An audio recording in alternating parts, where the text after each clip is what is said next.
राजद ने मुख्यमंत्री हेमंत सोरेन को ईडी के लगातार सम्मन भेजने पर परेशान करने का आरोप लगाया है।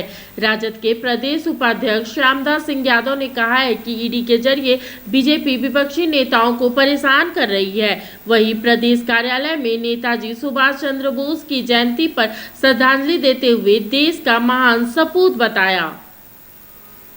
चंद्र बोस अमर रहे, अमर रहे, सुभाष चंद्र बोस अमर रहे, अमर रहे, सुभाष चंद्र बोस अमर रहे, अमर रहे, सुभाष चंद्र बोस अमर रहे, अमर रहे, सुभाष चंद्र बोस अमर रहे, अमर रहे। हो गया, आप लोग भी चढ़ाइए।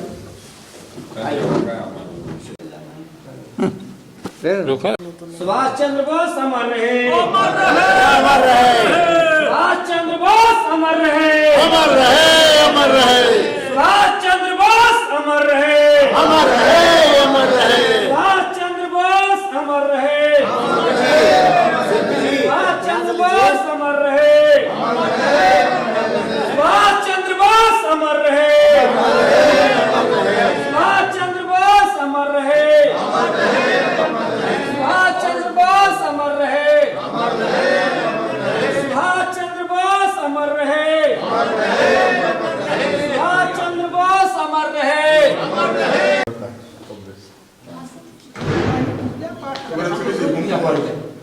आ गए बाबा, आइए पटेल जी है, आइए। इसको बीच से दबा दीजिए।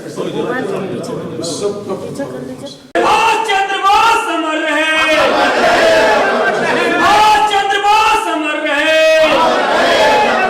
सुभाष चंद्र बोस अमर रहे, सुभाष चंद्र बोस अमर रहे, सुभाष चंद्र बोस अमर रहे, सुभाष चंद्र बोस अमर रहे। अरे तो भाई, पहले भी हम लोग बोल चुके हैं कि ईडी, इनकम टैक्स और सीबीआई तीनों एजेंट के रूप में काम कर रही है भारतीय जनता पार्टी के।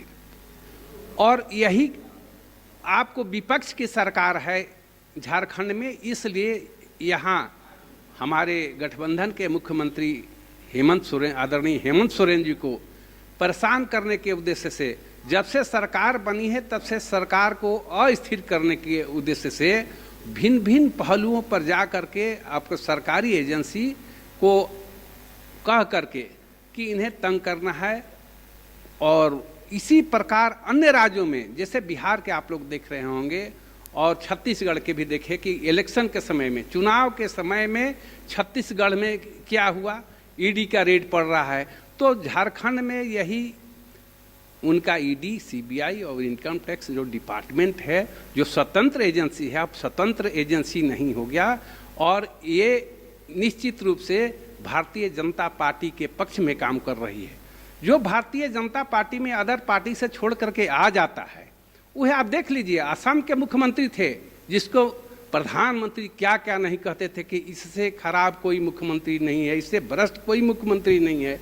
लेकिन जैसे ही भारतीय जनता पार्टी में असम के मुख्यमंत्री गए, उनके लिए गंगा जल से धो करके पवित्र हो गए और सबसे अच्छे मुख्यमंत्री के रूप में भारतीय जनता पार्टी प्रोजेक्ट करते रही है।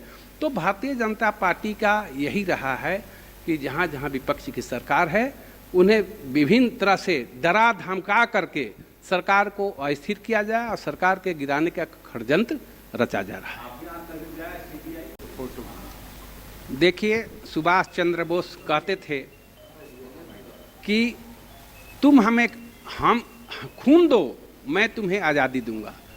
सुभाष चंद्र बोस आज़ादी के क्रम में भारतवर्ष को आज़ाद कराने में अग्रणी भूमिका निभाए थे। और सुभाष चंद्र बोस अन्याय के खिलाफ गरम दल थे और लड़ने से भी पीछे नहीं हटते थे। सुभाष चंद्र बोस जैसे जैसे कितने आदमी हैं जो भारतवर्ष को आज़ाद कराने में, अंग्रेज़ों के बेड़ियों से छुड़ाने में इनका मुख्य भूमिका रहा है।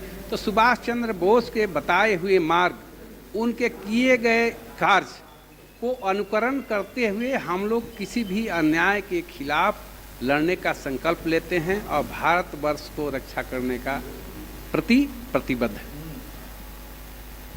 आज हमारे नेताजी सुभाष चंद्र बोस का जयंती है, उनको हम नमन करते हैं। और इस अवसर पे हम कहना चाहते हैं कि उनका जो बताया मार्ग है, जो न्याय की मार्ग है और लड़ाई में जिन्होंने हिस्सा लिया और देश की आज़ादी में उन्होंने अपनी हिस्सेदारी निभाई, उससे हमको अपने सीख लेना है और सीख लेकर हमको अपने देश के विकास और देश की तरक्की के लिए हम लोग को काम करना है। क्योंकि हम सामाजिक न्याय के पार्टी के नेता के हम लोग एक सिपाही हैं और उसी के तहत हम लोग काम करते हैं, जिसमें कि समाज के हर वर्ग के लोगों को न्याय मिले।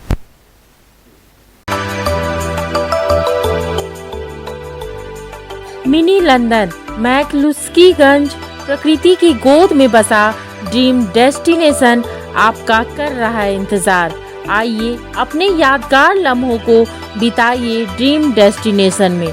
राजधानी रांची से महज 50 किलोमीटर दूर आपका अपना ड्रीम डेस्टिनेशन।